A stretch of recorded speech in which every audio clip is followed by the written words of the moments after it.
নমস্কার, আমার চ্যানেলে নতুন ভিডিওয় সবাইকে অনেক স্বাগত জানাই। আজ আমি এসেছি কালীঘাট অঞ্চলে। কালীঘাট মন্দিরে যাব। তো নতুন যে স্কাই ওয়াক শুরু হয়েছে সেটি দেখার ইচ্ছে ছিল। তো সেই জন্যে এই ভিডিওটি করা, যাতে আমার সঙ্গে যারা এখনও পর্যন্ত এটি দেখে উঠতে পারোনি বা দেখতে পাওনি তারা সবাই এটি দেখতে পাও, কারণ এটি সত্যিই ভীষণ সুন্দর। এই স্কাই ওয়াকটির উদ্বোধন আমাদের এই চলতি বছরেই 2025 এপ্রিলে, অর্থাৎ 1432 পয়লা বৈশাখ এটির উদ্বোধন করা হয়েছে। তো যেটি থেকে কালীঘাট বাস স্ট্যান্ড বা মূল রাস্তা থেকে মন্দির চত্বর অবধি খুব সহজেই পৌঁছে যাওয়া যায়। তো সেই স্কাই ওয়াকটি দিয়েই আমি আজকে কালীঘাট মন্দির চত্বরে যাব। তো তোমাদের সেটি আমি দেখাবো এখানে। যাওয়ার পর মন্দির চত্বরটির যতটা সম্ভব ছবি বা ভিডিও তুলে ধরার ইচ্ছে তোমাদের জন্যে, কারণ কালকে কৌশিকী অমাবস্যায় মন্দির খুব সুন্দর সাজে সজ্জিত হয়েছিল রাত্রে, এবং আজকে সকালেও কৌশিকী অমাবস্যা ছিল প্রায় দুপুর 12টা পর্যন্ত। তো দর্শনার্থীর ঢল ছিল, প্রচুর ভক্ত সমাগম। তো আজ এমনিও শনিবার কালীঘাটে কালী মন্দিরে ভীষণই ভিড় হয়। তো আর মন্দিরে যতটা সম্ভব আমি তোমাদের সামনে তুলে ধরবো, কারণ সব জায়গায় ক্যামেরা নিয়ে বা ফোন নিয়ে যাওয়ার অনুমতি নেই। তো আমি যথাসম্ভব ছবি বা ভিডিও করার চেষ্টা করেছি। আশা করি তোমাদের ভালো লাগবে। আর তো আমি আগে কালীঘাট সম্বন্ধে দু এক কথাও এখানে বলতে চাই। অন্যতম হিন্দু তীর্থক্ষেত্র কালীঘাট 51 শক্তিপীঠের অন্যতম একটি পীঠ, যা কলকাতায় অবস্থিত। এই তীর্থের পূজিত দেবী হলেন দক্ষিণা কালী এবং ভৈরব দেবতা নকুলেশ্বর রূপেই পূজিত হন। ভারতের অন্যতম বিখ্যাত কালী মন্দির কালীঘাট, যা আদিগঙ্গার তীরে অবস্থিত।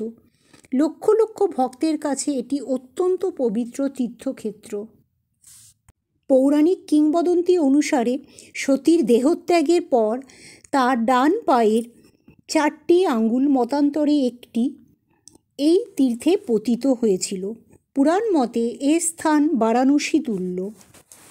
বলা হয় বেহালা থেকে 2 যোজন ব্যাপী কালীক্ষেত্রে 3 প্রান্তে অবস্থিত স্বয়ং ব্রহ্মা, বিষ্ণু ও শিব, আর তার মাঝেই দেবীর অবস্থান।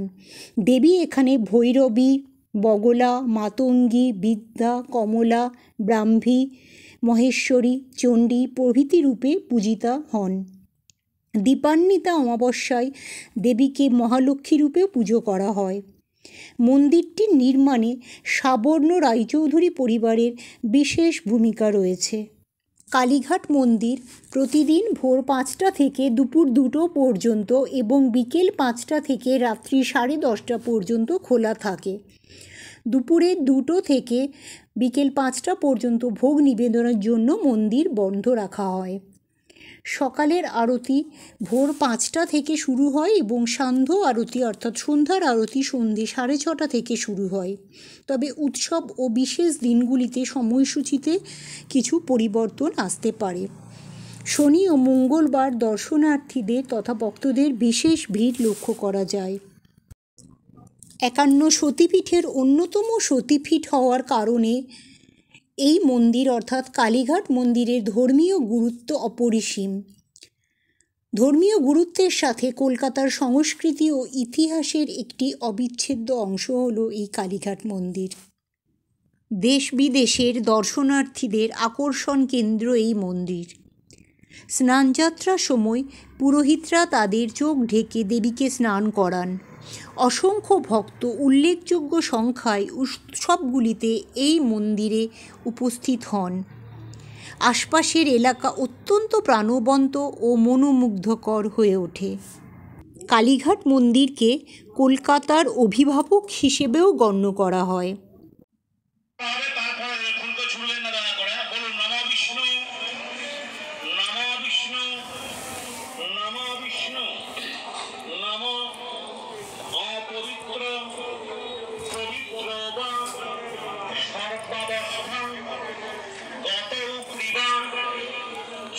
স্মরে পুণ্ডরীকাক্ষ সবার্য অভ্যন্তরৌ শুচি নম শুচি নম শুচি নম শুচি নম মাধব মাধব মাধবং বাচি মাধব মাধব মাধবং ইতি স্মরন্তি সাধব নিত্যং সর্বে সর্বং কার্যেষু নম মাধব নম মাধব নম মাধব নম নারায়ণং নমস্কৃত্য সর্বকর্মাণি কারয়ে শঙ্খ চক্র দ্বিভুজং পীত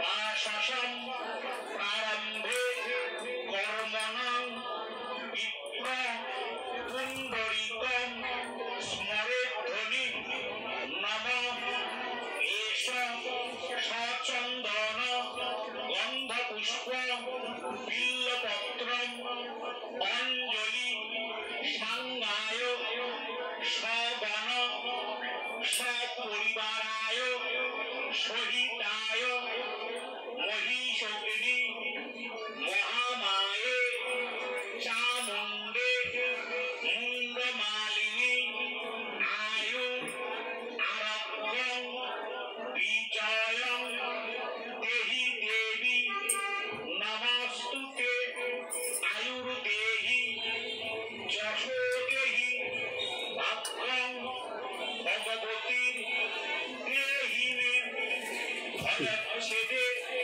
ভবভাবিনী তং হি কাত্যায়নী নমস্তুতে দক্ষযজ্ঞ বিনাশিন্যৈ মহাঘোরায় যোগিনী কোটি পরিবৃতায় ভদ্রকাল্যৈ দক্ষিণা কালিকা দেব্যৈ নমো নমঃ নমঃ এষ সচন্দন গন্ধপুষ্প বিল্লপত্রম অঞ্জলি সাঙ্গায় সগণ সপরিবারায় সহিত উগ্রচণ্ড প্রচণ্ডাতু চণ্ড উগ্র চণ্ড নায়িকা চণ্ড চণ্ড রূপাতি চণ্ডিকা আভি শক্তিভি পরিবেষ্টিতম চিন্তয়ে জগতাং ধাত্রীম ধর্ম কামার্থ প্রসীদমে এষ সচন্দন গন্ধপুষ্প বিল্লপত্রাঞ্জলি সাঙ্গায় সগণ সপরিবারায় সহিতায় কালী করাল বদনা বিনিষ্কান্তা শিপাশিনী বিচিত্র খট্টাঙ্গধরা নরমালা বিভূষণা দীপি চরম পরিধানা শুষ্ক মংসাতি ভৈরবা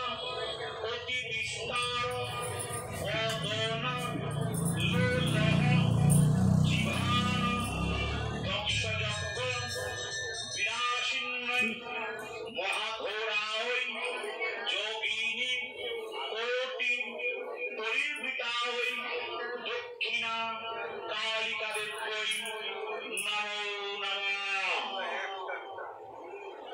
কালীঘাট তীর্থক্ষেত্র দর্শন সত্যিই এক পরম প্রাপ্তি। মায়ের আশীর্বাদে সবাই সুস্থ থাকুন, ভালো থাকুন, এই প্রার্থনা করি। মা সকলের মনের ইচ্ছে পূরণ করুক। ভালো থাকবেন। ধন্যবাদ।